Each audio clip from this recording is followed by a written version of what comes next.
السلام علیکم ورحمۃ اللہ وبرکاتہ۔ بسم اللہ الرحمن الرحیم۔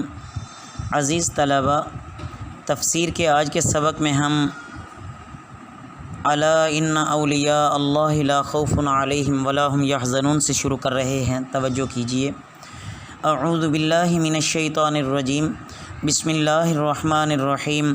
الا، یاد رکھو، ان بے شک، اولیاء اللہ کے دوست، لا خوف، نہ کوئی خوف، علیہم ان پر، ولا هم یحزنون، اور نہ وہ غمگین ہوں گے، الذین وہ لوگ جو آمنوا ایمان لائے، وکانوا یتقون، اور وہ رہے تقوی کرتے رہے، اور وہ تھے یا رہے بھی کر سکتے ہیں، اس کا ترجمہ وکانوا کا۔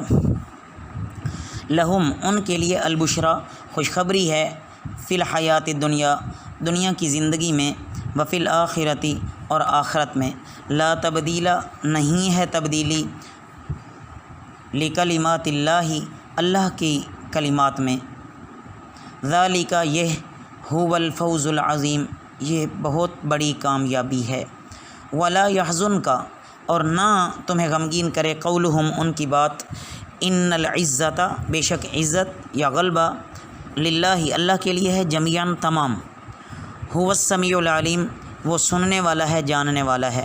الا، یاد رکھو، ان للہ، بے شک اللہ کے لیے، من فی السماوات، جو کچھ آسمانوں میں ہے، ومن فی الارض، اور جو زمین میں ہے، وما یتبع، اور کس کی پیروی کرتے ہیں، الذین، وہ لوگ جو، یدعون، پکارتے ہیں، من دون شرکاء، سوائے شریک کے،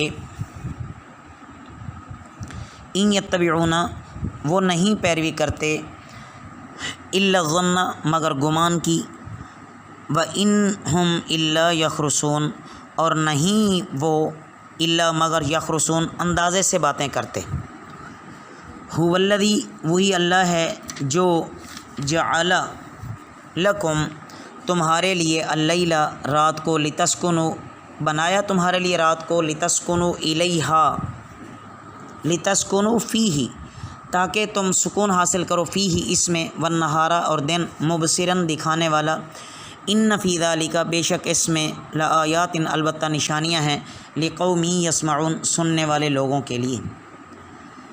عزیز طلباء، ان آیات مبارکہ میں سب سے پہلے تو اولیاء اللہ کا تعارف بیان کیا گیا ہے کہ اللہ کے جو دوست ہوتے ہیں نا، ان پر آخرت میں کوئی خوف اور اندیشہ نہیں ہوگا۔ یہ کون ہوں گے؟ جو ایمان لائے اور تقوی اختیار کیا۔ اولیاء اللہ کی علامات کیا ہوتی ہیں؟ آپ صلی اللہ علیہ وسلم نے فرمایا کہ وہ لوگ کہ جب دیکھو وہ یاد خدا میں مصروف ہوں۔ حضرت ابو ہریرہ رضی اللہ تعالیٰ عنہ سے مروی ہے کہ رسول اللہ صلی اللہ علیہ وسلم نے فرمایا، اللہ کے بندوں میں ایسے بھی بندے ہیں کہ انبیاء اور شہداء بھی ان پر رشک کرتے ہیں۔ پوچھا گیا، یا رسول اللہ صلی اللہ علیہ وسلم، وہ کون لوگ ہیں، ہم بھی ان سے محبت رکھیں؟ تو فرمایا کہ انبیاء کے لیے قابل رشک وہ لوگ ہیں کہ نہ مال کا کوئی تعلق، نہ نسب کا لگاؤ، مگر صرف اللہ کے لیے ایک دوسرے کو چاہتے ہیں۔ ان کے چہرے نورانی ہوں گے اور وہ نور کے ممبروں پر ہوں گے۔ جہاں لوگ خوف سے گھبرا رہے ہوں گے، کانپ رہے ہوں گے، وہاں ان پر کسی قسم کا کوئی خوف نہیں ہوگا۔ یہاں اولیاء اللہ کے لیے دو بشارتیں بیان کی گئی ہیں۔ ایک تو قیامت کے دن ان کو کوئی خوف اور غم نہیں ہوگا، دوسرا یہ کہ دنیا کی زندگی میں بھی اور آخرت کی زندگی میں بھی۔ دنیا کی زندگی میں کہ فرشتے موت کے وقت ان کو جنت اور مغفرت کی خوشخبری دیتے ہیں، یا کثرت سے انہیں سچے اور مبارک خواب نظر آتے ہیں، اور آخرت میں تو اللہ رب العزت نے ہمیشہ ہمیشہ کی کامیابی ان کا مقدر بنا دی ہے۔ قالوا اتخذ اللہ، قالوا، وہ کہتے ہیں، اتخذ، بنا لیا،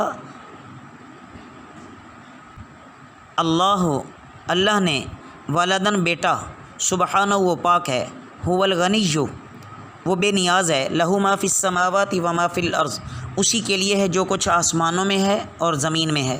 ان عندکم، نہیں ہے تمہارے پاس، من سلطان، کوئی دلیل، بہذا، اس کے لیے، اتقولون کیا تم کہتے ہو علی اللہ اللہ پر ما لا تعلمون جو تم نہیں جانتے۔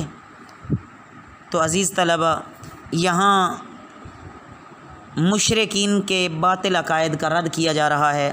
الیاذ باللہ وہ اللہ رب العزت کے لیے فرشتوں کو بیٹیاں کہتے ہیں، اور نصارہ حضرت عیسیٰ علیہ السلام کو اللہ کا بیٹا کہتے ہیں، اور یہود حضرت عزیر علیہ السلام کو اللہ کا بیٹا کہتے ہیں۔ یہاں ان آیات میں 3 دلائل کے ذریعے سے مشرکین کے اس قول کو رد کیا جا رہا ہے۔ نمبر 1 کہ اللہ تعالیٰ ہر عیب سے پاک ہیں، لفظ سبحانہ اس بات پر دلیل ہے، اور سبحان کہتے بھی اسی کو ہیں جو ہر عیب سے پاک ہو۔ دوسری دلیل هو الغنی سے ہے کہ اللہ بے نیاز ہیں، انہیں کسی چیز کی ضرورت ہی نہیں ہے، نہ بیوی کی، نہ بچوں کی، نہ مال کی، نہ جائیداد کی، کسی چیز کی نہیں۔ الیاذ باللہ پتہ نہیں لوگ عقل سے سوچتے ہی نہیں ہیں یہ بات کرتے ہوئے، حالانکہ خود فصیح اللسان تھے وہ مشرکین مکہ، لیکن اس کے باوجود بھی اللہ کی طرف سے جو پردے تھے۔ تیسرا جملہ لہو ما فی السماوات و ما فی الارض، اس میں صاف صاف کہہ دیا گیا ہے کہ زمین اور آسمان یہ اللہ کے لیے ہیں، اور زمین اور آسمان میں سب اللہ کے بندے ہیں، اسی کی مملوک اور غلام ہیں۔ کل کے سبق میں ہم قل ان الذین یفترون علی اللہ الکذب سے شروع کریں گے عزیز طلبہ۔ اللہ ہمیں صحیح قرآن کی سمجھ عطا فرمائے۔ وما علینا الا البلاغ المبین۔